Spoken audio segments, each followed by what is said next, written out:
கணபதியே வருவாய் அருள்வாய், கணபதியே வருவாய் அருள்வாய், கணபதியே வருவாய். அனைவருக்கும் கோடானு கோடி நமஸ்காரங்களை பிரம்மசக்தி சித்தர் வாக்கு ஜோதிடர் பாலசித்தர் தெரிவித்துக் கொள்கிறேன். எல்லாரும் எப்படி இருக்கீங்க? நிச்சயமாக சீரும் சிறப்புமாக சகல யோகங்களும் சகல செல்வங்களும் சகல சௌபாக்கியங்களும் பெற்று சிறந்த உயர்ந்த வாழ்க்கை வாழ வேண்டும்.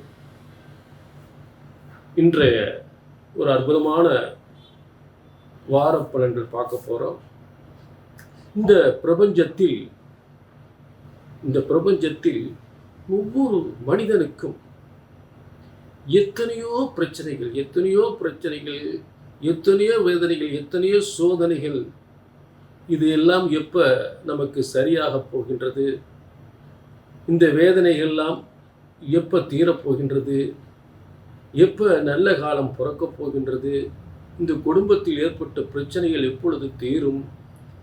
பிள்ளைகளுக்கு நல்ல வாழ்க்கை எப்பொழுது அமையும்? நல்ல உத்தியோகம் எப்போ கிடைக்கும்? தொழில் விருத்தி எப்போ ஆகும்?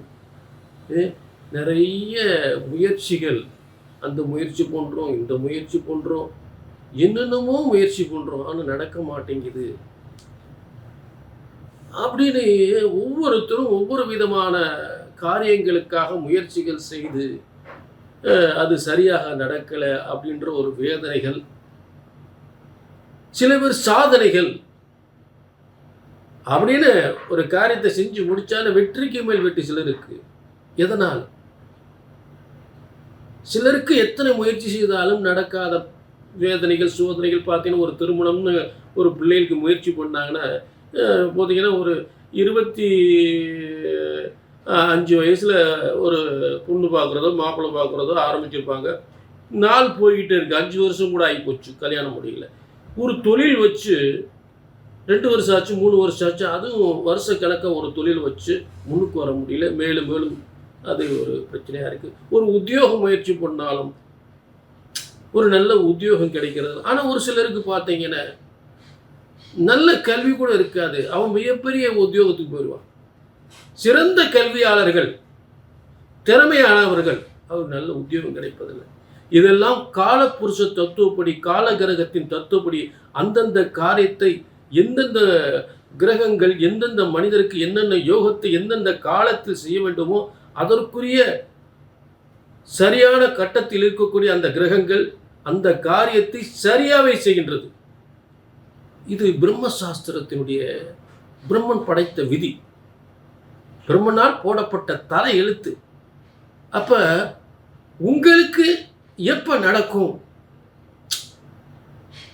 எத்தனையோ முயற்சிகள் நீங்கள் செய்கிறீங்க, இதெல்லாம் எப்ப நடக்க போறது அப்படின்னா பிரம்மன் உங்களுக்குன்னு ஒரு தலையெழுத்து எழுதியிருக்கார்.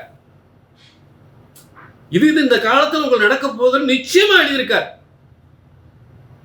சரியா நடக்கக்கூடிய காலத்தை அவர் தலையெழுத்த எழுதியிருக்கார். அதை சரியா கணித்து சொல்லக்கூடியது ஜோதிடர்களுடைய கடமை. இதுதான் நான் உங்களுக்கு ஒரு தெளிவா சொல்லக்கூடிய விஷயம். அப்ப இந்த பிரம்மசாஸ்திர விதிப்படி பிரம்மனால் படைக்கப்பட்ட பிரபஞ்சத்தில் ஒவ்வொரு மனிதனுக்கும் எது எந்த காலத்தில் நடக்கும் என்று அந்த பிரம்மன் போட்ட விதியை அந்த பிரம்மசாஸ்திர முறைப்படி சரியாக கணித்தால் சரியாக நடக்கும், நிச்சயமாக நடக்கும். நீங்க செய்ய வேண்டியது கீழே ஒரு நம்பர் ஒன்று போயிட்டு ஒரு அப்பாயின்மெண்ட் வாங்கிங்க. சரி, இப்ப வார பலன்கள் ஆவணி 23 முதல் ஆவணி 29 வரை, 8/9/2025 வரை, 14/9/2025 வரை. பார்த்தீங்கன்னா கிரக அமைப்புகள் பாருங்க. சனி ராகு குரு மீனத்தில். இப்போ நம்ம தொடர்ந்து கிரக அமைப்புகளை எப்படி இருக்குன்னு பார்த்துட்டு இருக்கோம். மேலும் இப்போ முதல்ல நம்ம எல்லா ராசிகளுக்குமே தொடர்ந்து சிறப்பான ஒரு அமைப்புகளை பார்க்க போகிறோம். இந்த வார பலன்களை எல்லா ராசிக்குமே சிறப்பாக பார்க்க போகிறோம். வார பலன்கள் மகர ராசி நேயர்களே, மகிழ்ச்சி பொங்கும் வார பலன்கள், இறைவன் அருளால் இறைவன் வரமாக தருகின்ற இந்த வார பலன்கள், மகர ராசிக்குரிய வார பலன்கள். மகர ராசினியர்களே, உங்களுக்குரிய அற்புதமான கிரக அமைப்புகள் என்ன மாற்றங்கள், என்ன முன்னேற்றங்கள் என்பதை தெளிவாக பார்க்கலாம். இப்போ மகர ராசி, உங்கள் ராசிக்குரிய கிரக அமைப்புகள் எந்த காரகத்துவ அடிப்படையில், எந்த காரண கிரகங்கள் எந்தெந்த காரியத்தை நடத்துவதற்காக எந்தெந்த இடத்தில் அமர்ந்திருக்கின்றது என்பதை தெளிவாக பார்க்கலாம். தனஸ்தானத்தில், குடும்பஸ்தானத்தில் சனி ராகு. என்னங்க சனி ராகு போட்டு சேரக்கூடாதாங்க, பாடாப்படுத்து அப்படியல்ல. ஒரு வலிமையான இடத்தில் உட்கார்ந்துருக்காங்க சனி ராகு. அதாவது கிரகங்கள் ஒரு இடத்துல தொடர்ந்து இருந்தா என்னென்ன நட்சத்திரங்கள்ல மாறுது அப்படின்றத முக்கியம். அப்ப இந்த வாரம் ஒரு குபேர நட்சத்திரத்தில், அந்த குபேரன்னா வருமானம், பெரிய குபேரனாக போற அப்படின்னு அப்படிப்பட்ட குபேர நட்சத்திரத்துல சனிராக இருக்கிறாங்க. பூரட்டாதி நட்சத்திரம் குபேர நட்சத்திரம். புரிஞ்சுக்கிட்டீங்களா? அப்ப சனி ராகு குடும்பஸ்தானத்துல இருக்காங்க. எல்லா முயற்சிகளும் வெற்றி. குடும்பத்தில் செல்வங்கள் வந்து சேர்றது நல்லா அமைப்பு. ரைட், பரவாயில்ல, அடுத்து பார்ப்போம். அப்போ மகராசிக்கு அடுத்தது என்ன அப்படின்னா, 3-12க்குரிய குரு பகவான் அவர் உங்களுக்கு 6ஆம் இடத்துல இருக்கார். 3-12க்குரியவர் 6ஆம் இடத்துல இருக்கார். அப்போ என்னன்னா, காலப்புருஷ தத்துவப்படி உங்களுக்கு 12ஆம் அதிபதி ஆகிறார். அதாவது 9-12க்குரியவர் உங்களுக்கு அதாவது பார்த்தீங்கன்னா 3ஆம் இடத்துல இருந்து, காலபுருஷத்துக்கு 3ஆம் இடத்துலேருந்து உங்களுடைய 12ஆம் இடத்தை பார்க்குறார். 12ஆம் இடத்தை பார்க்குறார். ஆக இந்த காலபுருஷ தத்துவப்படி 9-12க்குரியவர் 3ஆம் இடத்துல இருக்கார். ஆனால் உங்கள் ராசிக்கு உங்கள் 12ஆம் அதிபதி, உங்களுடைய 12ஆம் அதிபதி 3-12க்குரியவன் உங்களுக்கு 6ஆம் இடத்துல இருக்கார். அப்ப எதிர்பாராத ராஜயோகம், பயணங்களாலும் இடம் மாற்றத்தினாலும் நல்ல ஒரு முன்னேற்றம் ஏற்படுகின்ற ஒரு சிறந்த யோகம். தொழில் முன்னேற்றம், வருமானம் முன்னேற்றம், பயணங்கள் முன்னேற்றம், பயணங்களால் வருமானம் பெறுவது, பயணத்தால் வருமானம், இடம் மாற்றத்தால் வருமானம் பெறுவது, இடமாற்றத்தால் உத்தியோக இடமாற்றத்தால் முன்னேற்றம் பெறுவது, ஒரு புதிய ஏற்கனவே ஒரு இடத்துல இருந்து இன்னொரு இடத்துக்கு மாறித்தான் ஆகணும். ஒரு இடத்துல உத்தியோகம் பார்த்துக்கிட்டு இருப்பீங்க, எந்த தொழில, கலை சார்ந்த தொழிலோ, பத்திரிகை தொழிலோ, ஒரு டிபார்ட்மெண்ட் ஸ்டோரோ, ஒரு கார் ஷோரூமோ, ஒரு பெரிய ஃபர்னிச்சர் கம்பெனியோ, எந்த இடத்துல உத்தியோகம் பார்த்தாலும் கலை சார்ந்த தொழில்கள், இந்த தொழில் பார்த்தாலும், ஏன்னா உங்களுக்கு வந்து பெரும்பாலும் கலை சார்ந்த நகை நட்டு, ஆடை ஆபரணங்கள், அலங்கார சாதனங்கள், தங்க தொழில்கள், அனைத்து சினிமா துறைகள், கலைத்துறைகள், உணவுத் துறைகள், அனைத்து தொழிலும் சிறந்து விளங்கக்கூடிய மகர ராசிக்காரர்கள். காலப்புருஷ தத்துவப்படி 10ஆம் இடம், காலப்புருஷ தத்துவப்படி 10ஆம் இடம் அனைத்து தொழில்களிலும் ஈடுபடக்கூடிய, அனைத்து தொழிலும் சிறப்பாக செய்யக்கூடிய ஒரு ஸ்தானத்துக்குரியவர்கள். அப்ப உங்களுக்கு அந்த குரு பகவான் சிறப்பான இடத்துல இருக்கார். புரிஞ்சுங்களா? சரி, அடுத்து மகரத்துக்கு 5ஆம் அதிபதி 7. 7ஆம் அதிபதி 5ஆம் இடத்தில் இருந்தால் காதல் இல்லை. 5ஆம் அதிபதி 7ஆம் இடத்திற்கு வந்தால் காதல் திருமணம். காதல் திருமணம் நிச்சயமாக. சொந்தத்தில் திருமணமோ, உறவில் திருமணமோ, காதல் திருமணம் நிச்சயமாக ஏற்படும். சிலருக்கு வெளிநாடு உத்தியோகம்,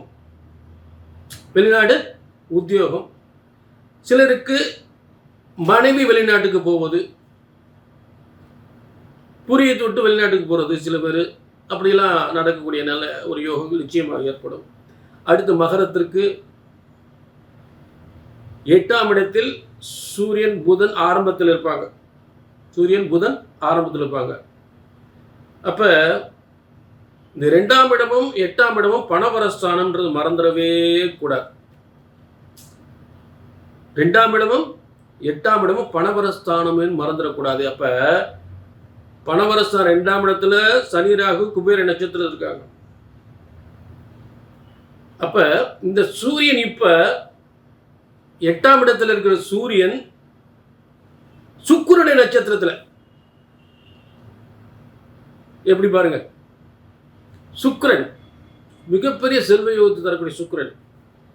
அப்ப அந்த சுக்கிரன் உங்களுக்கு 5ஆம் அதிபதியாகி கடகராசியில இருந்து 5ஆம் அதிபதியாக இருந்து கடகராசி இருந்து உங்க ராசியை பார்க்கிறார்.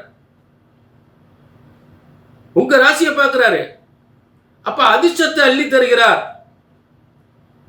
நீங்க நினைத்த வாழ்க்கை சிறப்பாக அமையும். திருமண யோகம் என்றாலும் சரி, வெளிநாட்டு யோகம் என்றாலும் சரி, உங்கள் நினைத்த வாழ்க்கை மிகப்பெரிய வெற்றி அடையும். நல்ல வருமானங்கள் ஏற்படும், நல்ல முன்னேற்றங்கள் ஏற்படும். பணபரஸ்தானம் வலிமைப்படுகின்றது. 2 பணபரஸ்தானம் வலிமைப்படுகின்றது. சரி, அடுத்து இந்த வாரத்தில் மிகப்பெரிய ஒரு கிரக மாற்றம் என்ன அப்படின்னு பார்த்தோம்னா, இந்த புதனாகப்பட்ட 8ஆம் இடத்தில் இருக்கிற புதன், அதாவது உங்களுக்கு 6ஆம் அதிபதியான புதனாகப்பட்டவன் எந்த இடத்துக்கு வராரு? பாக்கியஸ்தானத்தின், அதாவது 6, 9 ஆட்சி வருகின்ற ஒரு நிலை. 8ஆம் இடத்தில் இருந்த புதன் என்ன பண்றாரு? சூரியனோட சேர்ந்து புதன் இருக்காரு. எப்ப? ஒரு 8, 9, 10 வரைக்கும். 11ஆம் தேதி என்ன பண்றாரு? உங்களுக்கு 9ஆம் இடத்துக்கு வந்துடுறார், பாக்கியஸ்தானத்துக்கு வந்துடுறார். அந்த பாக்கியஸ்தானத்தை ஏற்கனவே என்ன கிரகம் இருக்கு பார்த்தீங்கன்னா செவ்வாய். 4-11க்குரிய செவ்வாய் வீடு வாசல், அதே நேரம் லாபாதிபதியாகி, அதாவது பூமிகளால் யோகம், கற்ற கல்வியினால் யோகம். கற்ற கல்வியால் யோகம் என்ன படிச்சுக்கோ அதுக்கேற்ற உயர்வு ஏற்படும், அதுக்கேற்ற உத்தியோகம் கிடைக்குன்னு அர்த்தம். கற்ற கல்வியால் யோகம் ஏற்படும். இன்னும் படித்தவங்களுக்கு உங்களுக்கு தான் அந்த வேலை வாய்ப்பு அப்படி கொடுக்குறோம் அப்படின்னு சொல்கிற மாதிரி. இல்லை உங்கள் இடத்துல உங்களுக்கு அழைப்பு வருது, இந்த ஊர்லேருந்து இந்த நாட்டிலேருந்து அழைப்பு வருது, வந்து ஜாயின் பண்ணுங்க. இந்த மாதிரி கற்ற கல்வியால் யோகம், சொத்துக்களால் யோகம், வாகனங்களால் யோகம். ஏன் பூமிகார அந்த இடத்துல இருந்து பதவியை தரக்கூடிய புதனாகப்பட்ட ஆட்சி உச்சம் பெறுகிறார். பதவியை தரக்கூடிய புதனாகப்பட்ட ஆட்சி உச்சம் பெறுகிறார். 6ஆம் அதிபதி புதன் மிதுன ராசிக்கு, உங்க ராசிக்கு 6ஆம் அதிபதி புதனாகப்பட்ட அதிகாரத்துவம் வாய்ந்த நிர்வாகத்திற்குரிய பதவியை தரக்கூடிய ஒரு ஸ்தானம். அந்த ஒரு கம்பீரமான ஒரு பதவியை, நிர்வாகத்துக்குரிய பதவியை தரக்கூடியவன் 9ஆம் இடத்திற்கு வந்தால் தலைமை தாங்கும் பதவியை கொடுக்கிறார். அதில் உயர்வு கொடுக்கிறார், ஒரு இடமாற்றத்தை கொடுக்கிறார், உயர்வு கொடுக்கிறார். ப்ரமோஷன், புதிய ப்ரமோஷன், புதிய வெற்றி, புதிய பதவி. மகராசிக்கு சூப்பர் பிரமாதம் நடக்கும். 11/9 பாருங்க ஒரு மிகப்பெரிய மாற்றம். 11/9/2025 மகர ராசிக்கு மிகப்பெரிய மாற்றம். அதெல்லாம் அது துளி கூட சந்தேகமே இல்லை, துளி கூட சந்தேகமே இல்லை. புரிஞ்சுட்டீங்களா? மகர ராசினியர்களே, இறைவன் வரமாக தருகின்ற அற்புதமான பலன்கள் உங்கள் வாழ்க்கையை மாற்றப் போகின்றது. இது ஒரு பொது பலன். உங்கள் தனிப்பட்ட ஜாதகத்தை அதில் ஏதாவது ரொம்ப நாள் நடக்கலை அப்படின்னு வேதனைப்பட்டீங்கன்னா, அது நடக்க மாட்டேங்குது, இது நடக்க மாட்டேங்குது, ஒரு கல்யாணம் முடியல, குழந்தை இல்லை, இப்படி ஏதாவது ரொம்ப நாள் ஒரு பிரச்சனை இருந்தால் அந்த விதி எப்போ நடக்கும்ன்றது பிரம்மன் உங்கள் தலையெழுத்தில் எழுதியிருப்பார். உங்களுக்குன்னு ஒரு தலையெழுத்தில் உங்கள் ஜாதகத்தில் எழுதியிருப்பார் எப்போ நடக்கும். புரிஞ்சுட்டீங்களா? அதை தெரிஞ்சுக்கணும் அப்படின்னா கீழே நம்பருக்கு நோட் போயிட்டு ஒரு அப்பாயின்மெண்ட் வாங்கிக்கிங்க. சரிங்களா?